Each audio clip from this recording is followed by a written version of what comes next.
हालांकि सबूत मिटाने की ललित की साजिश कामयाब होती नहीं दिख रही है, क्योंकि पुलिस ने उसकी निशानदेही पर जले हुए मोबाइल फोन बरामद कर लिए हैं और उन्हें एफएसएल जांच के लिए भेज दिया है। साफ है कि ललित झा दरअसल दिल्ली से राजस्थान के नागौर तमाम फोन को नष्ट करने के लिए ही पहुंचा था, ताकि संसद कांड के षड्यंत्र से जुड़े तमाम सबूत मिटाए जा सकें। लेकिन साइबर एक्सपर्ट का कहना है कि फोन जला देने के बावजूद उसमें मौजूद जानकारियां रिकवर हो सकती हैं।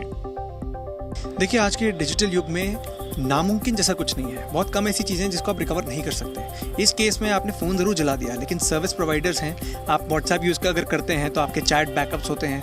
गूगल के साथ आप अपने कॉन्टैक्ट्स आप अटैच करते हैं, अपनी फोटोज अटैच करते हैं, क्या कुछ नहीं अटैच करते।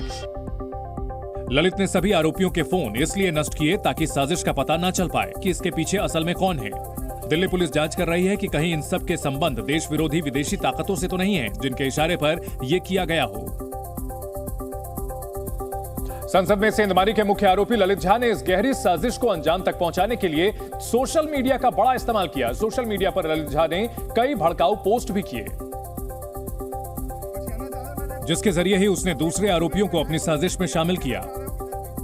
मामले की जांच में जुटे पुलिस के स्पेशल सेल की टीम अब ललित झा के सोशल मीडिया अकाउंट को पूरी तरह से खंगाल रही है। जांच के दौरान उसकी कई भड़काऊ पोस्ट भी सामने आई, जिसमें 26 अक्टूबर की एक पोस्ट में ललित झा ने लिखा कि भारत को एक बम चाहिए। आगे की लाइन में ललित ने लिखा कि भारत को आज बम की जरूरत है, अत्याचार, अन्याय और अराजकता के खिलाफ मजबूत आवाज। इसके बाद 5 नवंबर को भी ललित झा ने एक भड़काऊ पोस्ट की, जिसमें उसने लिखा कि रोजी रोटी, हक की बातें जो भी मुंह पर लाएगा, कोई भी हो, निश्चय ही वो कम्युनिस्ट कहलाएगा। ललित झा की सोशल मीडिया पोस्ट इसी तरह की भड़काऊ बातों से भरी हुई है और यही वजह है कि अब इस बात की जांच की जा रही है कि वो सोशल मीडिया में किसके टच में था, किन लोगों से बातें करता था और क्या बातें करता था। संसद की सुरक्षा में सेंधमारी करने वाले सभी आरोपी सोशल मीडिया के जरिए एक दूसरे के संपर्क में आए थे। जानकारी के मुताबिक इंस्टाग्राम पर इसके लिए भगत सिंह फैन के नाम से एक पेज बनाया गया था, जिसमें युवाओं को इससे जुड़ने की अपील की गई थी। खबर है कि इस पेज से जुड़े लोगों से आने वाले दिनों में पूछताछ की जा सकती है, क्योंकि इसी इंस्टाग्राम पेज के जरिए सभी आरोपी एक दूसरे से जुड़े थे। जानकारी के मुताबिक सोशल मीडिया पर बनाए गए भगत सिंह फैन पेज पर देशभक्त 88 नाम का हैंडल बनाया गया। ये पेज युवाओं का ब्रेन वॉश करने के लिए बनाया गया था, जिसमें दावा किया गया कि वो किसी राजनीतिक पार्टी से नहीं है।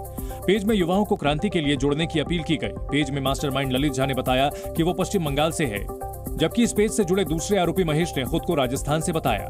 इंस्टाग्राम पर बनाए गए इसी पेज के जरिए सभी आरोपी एक दूसरे के संपर्क में आए थे। इसके बाद सभी आरोपियों ने एक दूसरे से अपना नंबर शेयर किया और व्हाट्सएप पर आए। जिस एक आरोपी ने संसद कांड को न सिर्फ अंजाम तक पहुंचाने की साजिश रची, बल्कि इस पूरी वारदात का ताना बाना बुना, वो है ललित मोहन झा, जो खुद को लोकतंत्र के मंदिर को निशाना बनाने वाला मास्टरमाइंड बता रहा है। ललित 7 दिनों के पुलिस रिमांड पर है। दिल्ली पुलिस उससे संसद कांड का हर राज उगलवा रही है। ललित 14 दिसंबर की रात को पुलिस के कब्जे में आया था। पुलिस की पूछताछ में उसने कई सनसनीखेज खुलासे किए हैं, जिसकी बिना पर कई और किरदारों के गिरबान तक जांच एजेंसियों के हाथ पहुंच सकते हैं। ललित ने पुलिस के सामने कबूल किया है कि वारदात से पहले आरोपियों ने संसद की रेकी की थी। रेकी के लिए आरोपियों ने कई बार दिल्ली का दौरा किया, ताकि संसद की सुरक्षा में किसी भी चूक का फायदा उठाकर साजिश को अंजाम दे सके। पुलिस के मुताबिक संसद कांड में शामिल सभी आरोपियों के लगातार संपर्क में था, लेकिन अब सबसे बड़ा सवाल है कि इतनी बड़ी और फूल प्रूफ घटना के अंजाम देने के लिए ललित के पीछे कौन है। बिहार के दरभंगा का रहने वाला ललित झा अपने माता पिता के साथ सालों से कोलकाता में रह रहा था, जहां उसने ट्यूशन और कोचिंग सेंटर में पढ़ाने का काम भी किया। लेकिन पिछले कई दिनों से वो बेरोजगार था, जबकि उसके पिता पूजा पाठ कराते हैं, जो अपने बेटे की गिरफ्तारी की खबर सुनने के बाद से गहरे सदमे में हैं। 3 भाइयों में बीच के ललित के बारे में माता पिता को गांव वालों से जानकारी मिली, जिन्होंने बताया कि 10 दिसंबर को वो दोनों को दरभंगा की ट्रेन में बिठाकर निकल गया। ललित के पिता ने दावा किया कि उनका बेटा पढ़ाई लिखाई में बहुत अच्छा है और उस पर लगाए गए आरोप गलत हैं। कुछ साजिश नहीं है, एक नंबर का लड़का है, कोई साजिश करता भी नहीं है, हंसमुख लड़का है, सुंदर लड़का है। छोड़ने के लिए कहेंगे सरकार को, कोई साजिश करता नहीं है, एक नंबर का लड़का है। लड़का को छोड़ दे, हमारे सामने करे लड़का को। ललित के परिवार ने कोर्ट में इंसाफ की लड़ाई लड़ने का दावा किया। और आप लोगों को पूरा भरोसा है कि वो आरोपी नहीं है? ना, बिल्कुल नहीं है। हमारा बेटा गंदा नहीं है। पूछ लीजिए चाहे। हमारा सोना है, हमारा हाथ से छूट गया।